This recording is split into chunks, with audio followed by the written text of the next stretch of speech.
Welcome to SI Now. I'm Robin Lundberg. He's Ryan Aselta. These are the uniforms the Florida Gators will be wearing Saturday.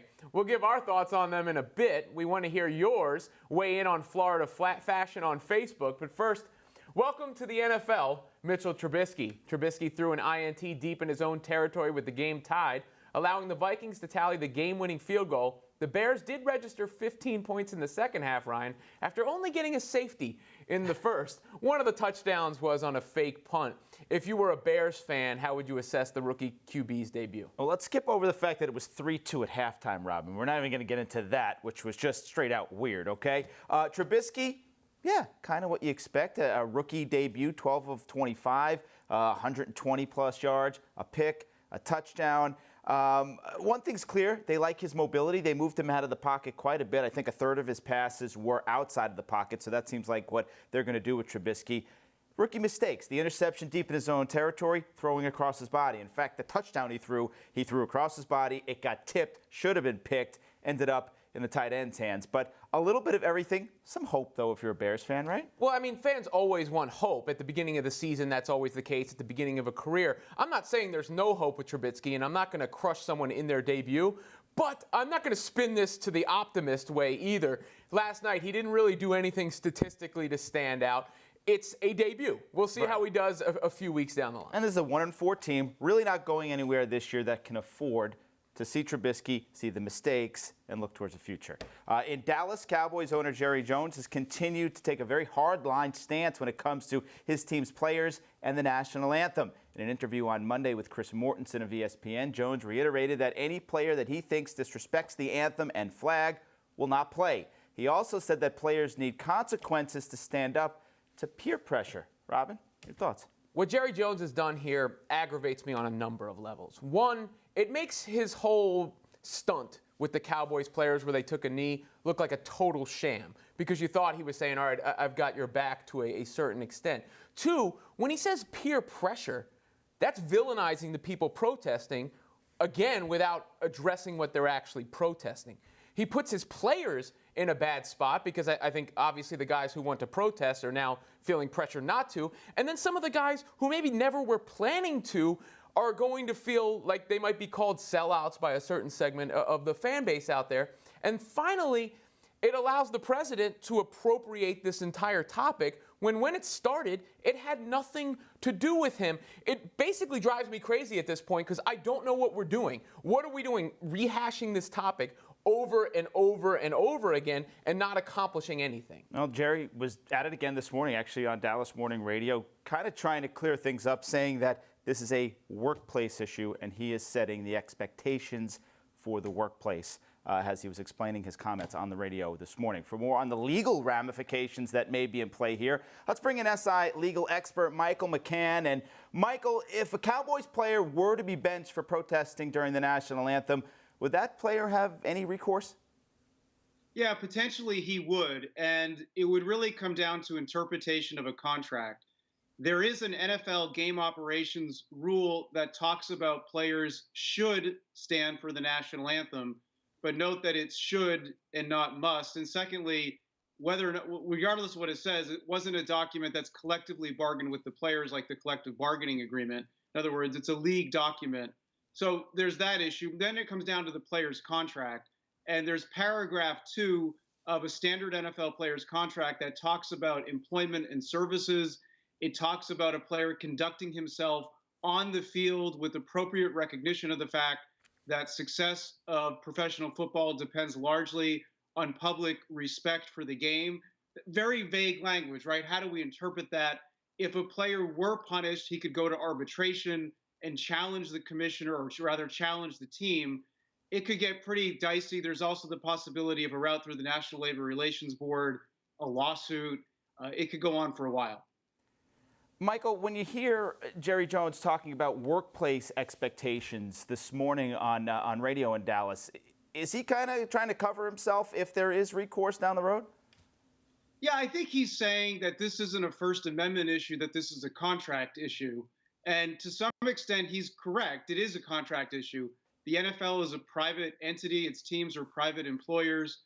Players have employment contracts. They're subject to the collective bargaining agreement and other agreements that restrict and in some cases empower players, that it really comes down to contractual interpretation of a workplace environment. But that doesn't really answer the question, in my view, in terms of whether or not Jones has the right to do this. It would come down to vague language in a contract as to whether or not a player is obligated under generic terms to stand for the national anthem. I don't think we have a clear consensus on that. There's no specific rule that a player has to stand, but there's no specific rule that says a player doesn't have to stand. So it could come down to, how do we interpret vague language? Michael, thanks, and always appreciate your insight. Thank you. Meanwhile, the 76ers and Joel Embiid have reportedly agreed to a 5-year, $148 million extension. Embiid, obviously an awesome talent, but he's only played in 31 of a possible 246 games due to injury. So breaking down the specifics of his new deal, Embiid will earn $4,774,193 per game. It's hard to read those numbers when they're so big. $236,000 per point scored, $187,960 per minute played, though I bet he has earned about 148 million retweets on Twitter by now. It would break down to $7,400 per like on his tweet announcing his new deal. Was giving Embiid this deal putting too much trust in the process? Yeah, and he put the process in his tweet there as well, Robin. Yeah, immediately my question is, why? Why now? I mean, they could easily wait. He could be a restricted free agent after this season. Why not give him a chance to make it through one healthy full season in the NBA before you open up the bank to Joel Embiid? His talent, it's unquestionable. He's a big-time talent with big-time potential. He just hasn't been on the court yet. I think this is part of a bigger picture here for two things. First of all, Philadelphia is desperate. I don't care any way you spin it. They are a desperate franchise. But salaries in the NBA, Robin, they're out of control. I know this is what the market determines, and I don't fault the guys at all. But when you see this contract, I saw the contract last week, much smaller level player, but Norman Powell, okay? 7 points, 2 rebounds per game in his career. He just signed a $42 million contract. The money is there, the players are taking it, but these teams are out of control, just dumping cash all over the place to unproven players. I don't begrudge the players. Not at all, and yeah. when you're dealing with stars, I think NBA stars, more than maybe any athlete in sports, at least in American sports, are worth the dollars. The question with Embiid is the durability here, because his personality is star level. His play has been star level, but we've barely seen it. And when you reference the huge contracts that wind up as albatrosses, they're almost always due to injury. Amari Stoudemire, for instance. Why hand out this deal when you don't have to? I don't see what the pressure was here, because most guys really stay with their initial team for about 7 years before there's any hint that they might pursue, unrestricted free agency because of the economics of the deal. So have Embiid play this season. He makes it through the full season, reward him with the contract afterwards. It seems a little premature right now. And there are some incentives. It's heavily incentive-based down the road for Embiid, and there's some salary cap protection. But, yeah, I think we see eye to eye here, and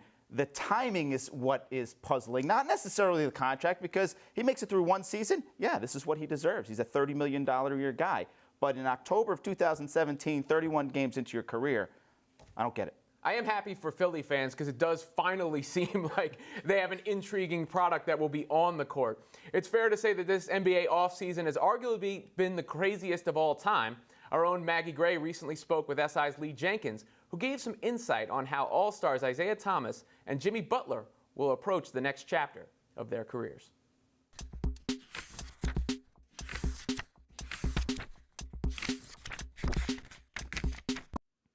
Lee, you wrote about Jimmy Butler, the newest acquisition for the Minnesota Timberwolves. We know Butler's familiarity with Tom Thibodeau from their Chicago days, but the T-Wolves finished 20 games under 500 last year, did not look like a Thibodeau team. How can Jimmy Butler change that? Maggie, it's mainly going to be defense. I mean, he's become a guy who's a superstar in the league. He's become the kind of player who put up 50 points in a game. He scored 40 points in a half, which is crazy. But his calling card is still going to be on the defensive end. And I think he's a guy who can sort of help Karl Anthony Towns, help Andrew Wiggins play the Tom Thibodeau style that they used to play in Chicago. listen, to expect them to take some massive jump when they were 20 games under 500 may be far-fetched, but this is a team that definitely has playoff hopes, and I think probably with some of that movement in the Western Conference, with the Clippers getting a little worse, the Jazz obviously, suffering their losses with Hayward, I think the Timberwolves feel like they're the kind of team that could fill that vacuum, and it's going to have to be done on defense. I mean, they were a poor defensive team last season. Butler can only do so much, but I think that he's sort of the kind of guy who they see as a potential culture changer there defensively, and someone who can take Thibodeau's message into the locker room. Yeah, let's talk about him being a culture changer, because he has this reputation of being notoriously hard on his teammates. He admitted to you he's been too emotional, too confrontational, yet those qualities have also helped him become an all-star and an Olympian and one of the highest paid players in the league. How difficult will it be for Butler to change his approach? Yeah, I mean, so this is sort of I think a hurdle all these guys go through when they sort of go from putting up numbers, cementing their place in the league, to now having to assume these leadership roles. And he has young players with him. He has young players who have very different personalities than he has. Karl Anthony Towns, more fun-loving.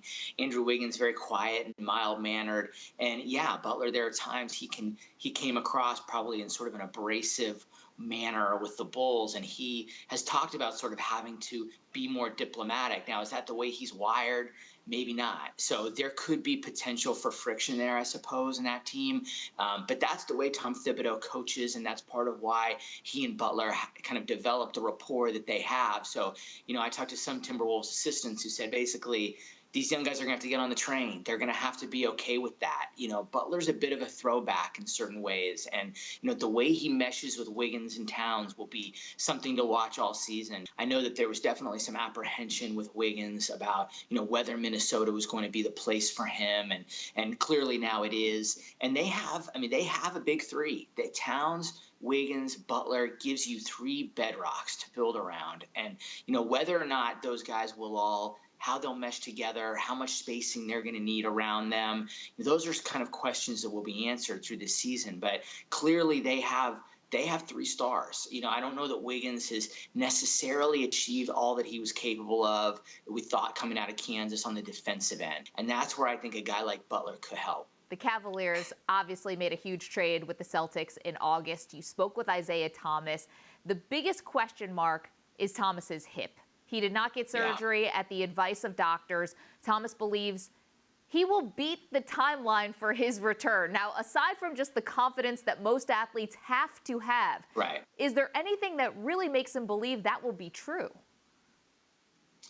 I think it's confidence in himself. I think it's someone who, has sort of defied odds his whole life. Now, look, this is obviously a different story. This isn't about where you're drafted. This is about, physical limitations. I do think there's a lot more optimism from him, and especially from the Cavs side, since that trade went down, since he's been in that facility and they've been able to kind of see him and work with him on a daily basis. So, I mean, to me, Maggie, that kind of defines the season. I think that's the most important question in the NBA this season, because if he comes back and he is what we saw last year, this team is still going to be a huge threat. I mean, they're going to be different, but they're a team that will still peak the contender to the Warriors. If Thomas is not healthy and he is not himself, well, then suddenly that window opens in the East. Thomas said he has nothing but love for the Celtics. He also says he will never talk to Danny Ainge again. And he said that while the current Celtics have talent, they lost heart and soul.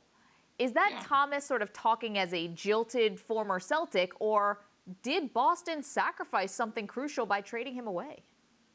Well, I don't think it's just him. I mean, I think it's fair. I mean, they lost Avery Bradley, they lost him, they lost Crowder. That's a lot of heart and soul. That's a lot of toughness. I mean, that's sort of the foundation of a bit of who they were. Now, it doesn't mean they can't reinvent, and they'll definitely be more skilled. They'll be more talented. Offensively, they'll be beautiful to watch. But yeah, I think that they did lose a little bit of identity with those deals, and maybe more than a little bit. So that's something that they'll have to try to replace in different ways through the season. And as far as Danny Ainge and him, I think that deal for him was very personal because of what happened with his sister, playing through her passing in the playoffs, all the work he'd done to recruit Al Horford, to recruit Gordon Hayward, kind of helping turn that team from what was a rebuilding franchise, really, when he got there, to what he felt was a team that was very close to contention and to maybe even making the finals this season. So given what he did on the floor, off the floor, to get traded in that way, I think stung him in a way that was maybe more personal than it would be normally. Lee, there's been some feuding between a former coach and his player. Kevin McHale, well, maybe praising the acquisition of Chris Paul, said on NBA TV that James Harden is not a leader, and Harden responded with these comments. He's a clown, honestly. I did anything and everything he asked me, to do. I try to lead this team every single day since I've stepped foot here in Houston. But just to go on here and just, downplay my name when, honestly, he's never taught me anything, to be a leader. Mincing no words, James Harden. Yeah. I mean, is he the leader, though, of this team? Because we know how strong of a personality Chris Paul is. Yeah, Harden's totally different. I mean, they're completely different kinds of personalities. Maybe that's for the best. Maybe it's not. We'll see. I think that McHale's last year there, and James has talked about this. I mean, I talked about it with him last year. He could have done better, and that's an area that he feels like he's grown a lot in as far as leadership, and I think that strides have been made. But there's no doubt that Rockets team a couple years ago was an absolute mess from a chemistry standpoint. I mean, it was, I think, one of the more divided teams we've seen in recent NBA history, where you had players coming in there and feeling like you had to pick sides between Dwight Howard's side of the locker room and James Harden's. But no, he and Chris Paul are totally different. I mean, James is far more mild-mannered. Chris Paul more in your face. He's going to be a little bit more of that, commanding type of presence, and how they mesh on the floor, off the floor, how they're able to guide that team together will be, I still think probably the most fascinating case study that there is in the league this year. Lee Jenkins, appreciate your thought on a variety of topics. Lee, thank you so much, and really enjoyed both of these pieces, both on Isaiah Thomas and also Jimmy Butler. Thanks, Maggie. Appreciate it.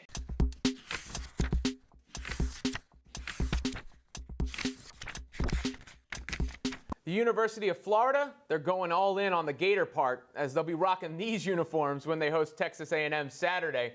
The school says the uniforms took 18 months to design and produce. And Ryan, were the threads worth the effort? Yes, Robin. I love these things. Look at that. Like the gator skin texture, the swamp color. I'm loving these uniforms. My biggest question is, why did it take almost 2 years for Nike to design these things? I mean, especially when they're pumping out a uniform every week for Oregon and the Ducks at this point. These are cool. I mean, come on, you got to love this. I thought I was contrarian. I like them too. I mean, all of the reaction I saw was negative. Right. The one change I might make is that electric blue under the sleeve. That would be dope if it was with the pants as well. To make them stand out a little bit. The pants are kind of boring. They're with no skin, gator skin there. Maybe that's the underbelly of the gator. But I guess, gators aren't half reptilian skin and half electric blue Smurf. I mean, so if you're trying to keep it to the animal itself, this is more true to life. But gators don't wear helmets or gloves. Maybe the school pushback. I think this is the first time ever the Gators are not going to wear their traditional blue and orange. So maybe they mandated that there has to be some traditional colors. But I am all for those. Maybe I'll find one in my size. What do you think? You wear it next time we do the show together? If we could find one, I will certainly wear that right here on SI Now. I got to be honest with you. I don't think that's your look. Thanks, man. Yeah, I got to tell you the truth here. All right, moving on. Week 5 in the NFL saw a rash of injuries, along with the New York Giants, who are basically searching for a wide receiver who can stand at this point. Fantasy football owners are scrambling on the waiver wire. Here's Corey Parson with who you should be targeting heading into Week 6.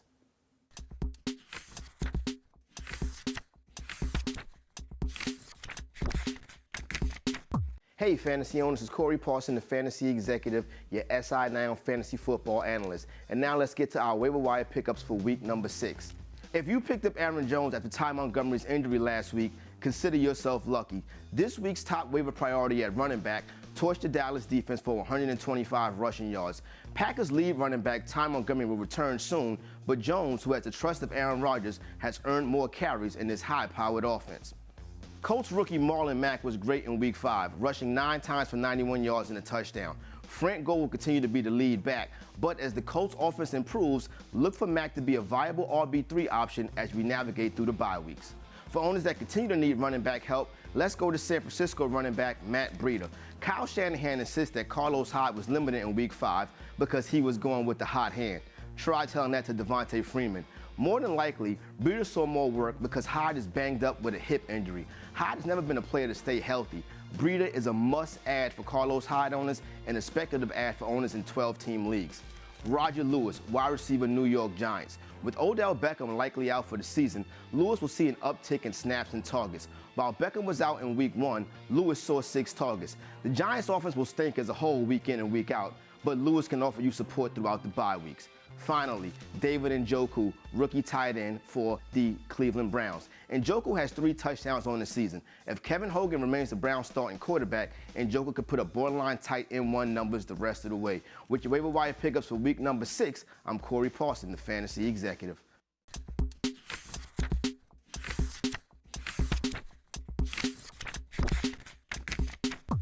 All right, in Major League Baseball, the Astros and Dodgers both punched their tickets to the League Championship Series yesterday, leaving us with 2 remaining division series. Here now to break down the MLB postseason is SI senior writer Albert Chen. And Albert, Yankees force a Game 5 behind Luis Severino, who really bounces back on the mound last night.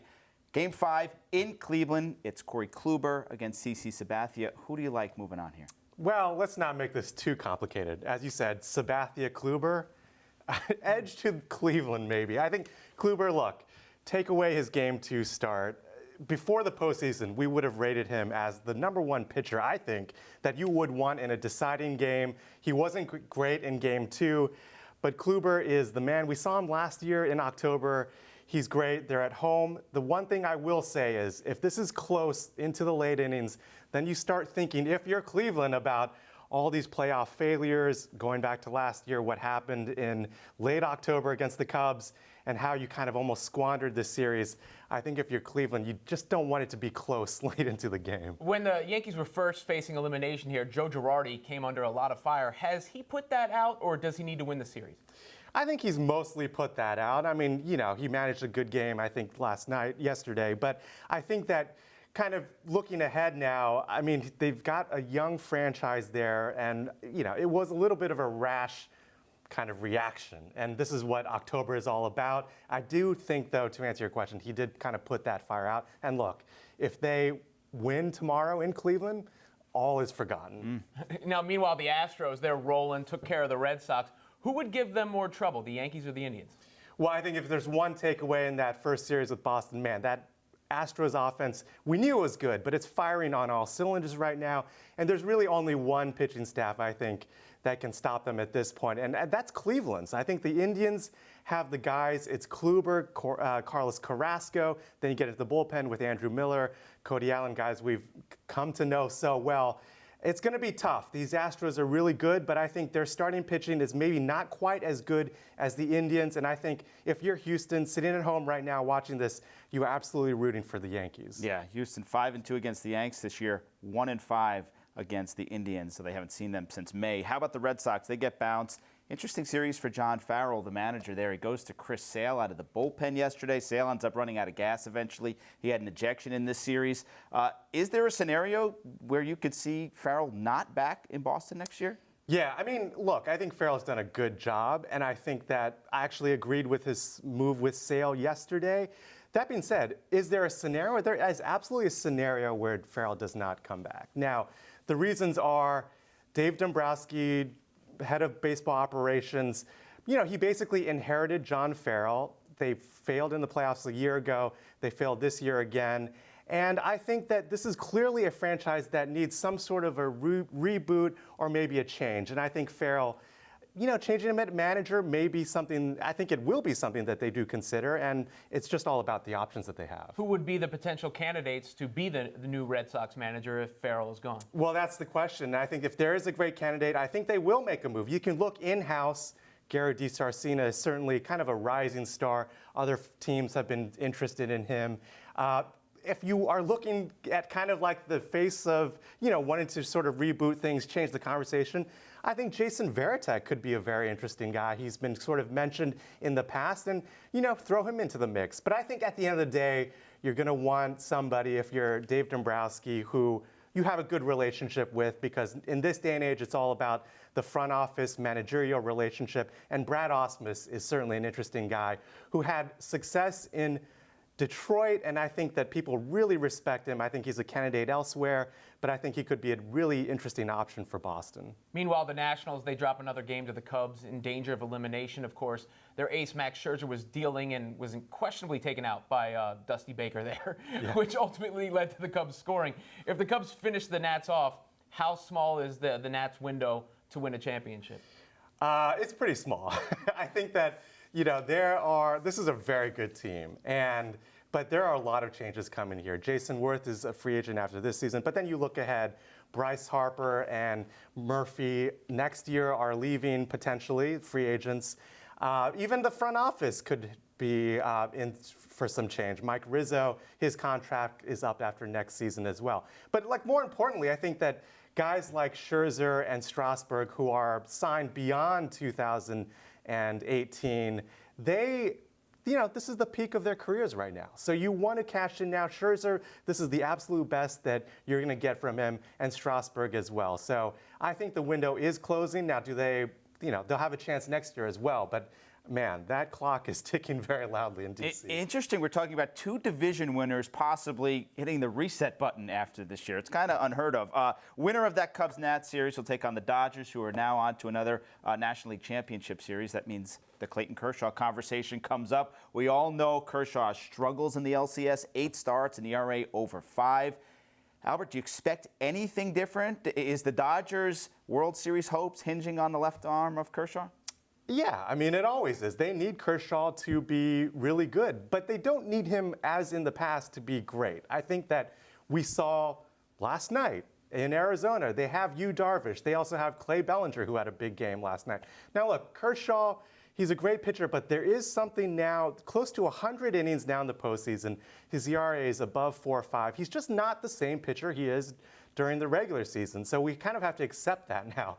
But I don't think that he needs to be Clayton Kershaw, where he's out there 7, 8, 9 innings dominating, because this Dodger team won 104 games for a reason.